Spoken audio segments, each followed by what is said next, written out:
everyone. Today's topic of tutorial is keratoconus. Keratoconus is a word derived from Greek literature. Kerato means cornea and conus means cone shaped. By definition, it is a progressive non-inflammatory ectatic disorder in which there is central or paracentral corneal stromal thinning is there, which is accompanied by apical protrusion and irregular astigmatism. In simple words, normal dome-shaped cornea is changed into the cone-shaped cornea. In this diagram, on left side we can see normal dome-shaped cornea. On the right side you can see the cone-shaped cornea seen in keratoconus.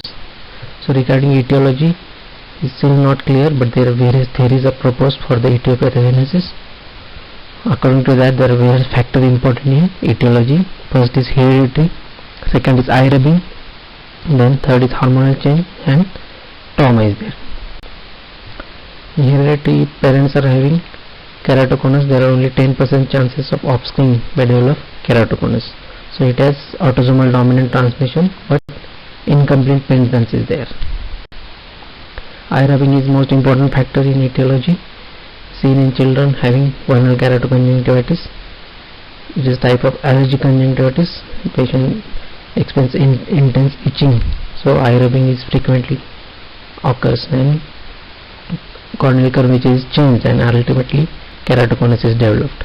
It has been reported that almost 66 to 73% of patients having keratoconus has history of eye rubbing in childhood. Hormonal changes, it is often first develops around puberty because of hormonal changes at the puberty. Also during the pregnancy, progression is advanced because of hormonal changes. In pathophysiology, there is defective synthesis of mucopolysaccharide and collagen tissue, which leads to the thinning of the corneal stroma, and ectasia occurs as a result. So what are the changes occurring in the cornea? There is thinning of the corneal stroma, then breaks in the Bowman's membrane, then iron deposits in the basal layer of epithelium, and variable amounts of diffuse scarring is there. In this picture we can see on the cornea there are white lines are there, so the scarring, and below that we can see the histological slide. On left side we can see the intact Bowman's membrane beneath the epithelium of the cornea. On right side there is rupture in the Bowman's membrane is seen. Regarding onset is generally at puberty, but the range varies from the age 16 to 30 years of age. It affects males and females equally. It is present in both eyes almost in 90% of cases, but onset and magnitude is not same. If one eye is having severe keratoconus, other may have early keratoconus. So it is also associated with some systemic conditions like Down syndrome, Ehlers-Danlos syndrome, Marfan syndrome, and osteogenesis imperfecta. There are some ocular associations. Most important is vernal keratoconjunctivitis, then ectopia lentis, then congenital cataract, aniridia, and retinitis pigmentosa.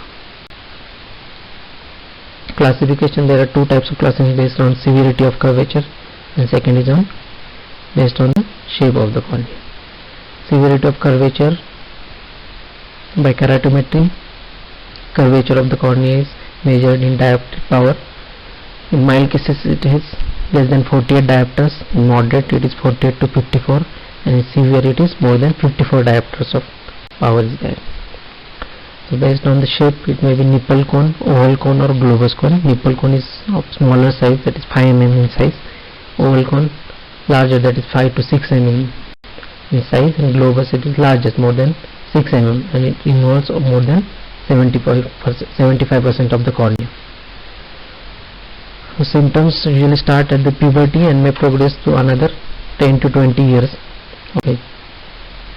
Then symptoms mainly is defective vision is there, which is due to the progressive myopia, and astigmatism is there, which in advanced stages which is not corrected by the glasses or contact lenses. Some patients may experience glare at night or light sensitivity or photophobia. Also there is history of frequent changes of glasses or contact lenses as power of glasses is changing because of constant progression of the disease. Also there is history of eye rubbing. Some patients may experience diplopia or polypia due to the high degree of irregular astigmatism is there. regarding signs of keratoconus. On direct ophthalmoscopy, you can see the oil droplet reflex. First image shows the dilated pupil with red glow of the fundus. In normal cases, we can see the uniform red glow of the fundus, but in case of keratoconus, you can see the well delineated oval reflex is there, is known as oil droplet reflex. On retinoscopy, irregular scissoring is seen. In second picture, you can see the yellowish slit is there, which is broken in the pupillary area, and another white line is seen which is crossing that slit. It is known as scissoring reflexes. On slit lamp examination, we can see the Vogt stria at the stomal level. These are the straight lines seen at the stoma of the cornea. Also on cobalt filter, we can appreciate the iron deposits on the epithelial side. Here in this picture, you can see the purple areas of iron deposits are there.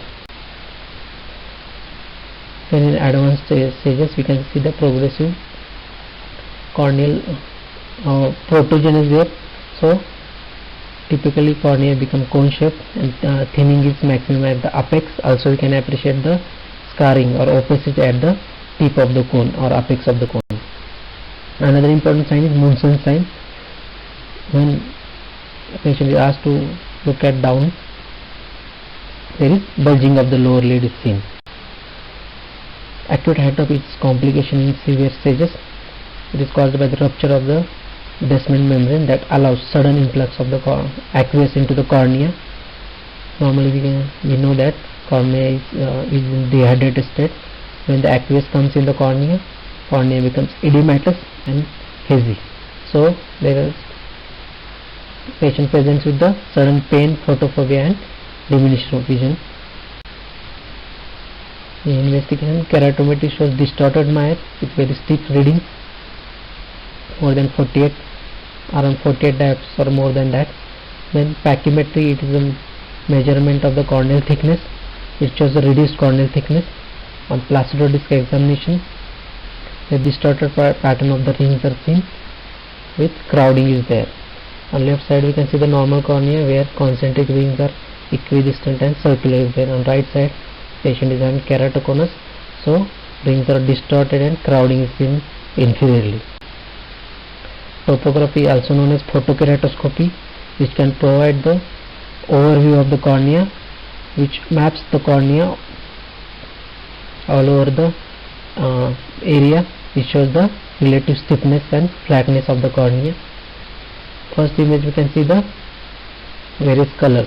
These are the color coding for topography, where blue and green color indicates the flattening, and red, orange and yellow show the stiffness of the cornea. Here in this picture, you can see the central and inferior portion show the high stiffness is there. It's asymmetrical. Right side, normal cornea is seen, which is symmetrical. Greenish and bluish zone are seen in symmetrical pattern. Opscan and pentascan, these are the most advanced instruments which can measure corneal curvature and thickness of the cornea. These are the treatment. Various options are there according to the stage of the disease. In early stages, we can go for the glasses, but as the disease progresses, defective vision is not corrected with the glasses. Another option is rigid contact lenses. Normal contact lenses are soft, which cannot be used in keratoconus because it changes the shape according to the cornea. So we have to use rigid contact lenses.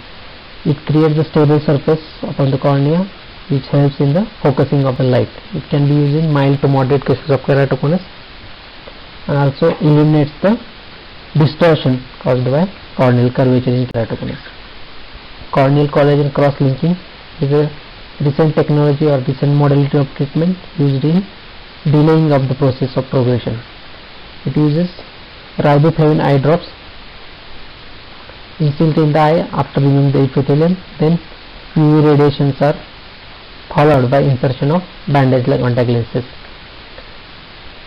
So riboflavin acts as a photosensitive agent that trigger the increase the cross-linking in the stoma of the cornea, and causes strengthening of the stroma. So progression of the disease is stopped. Surgical interventions are needed in advanced stages of the keratoconus.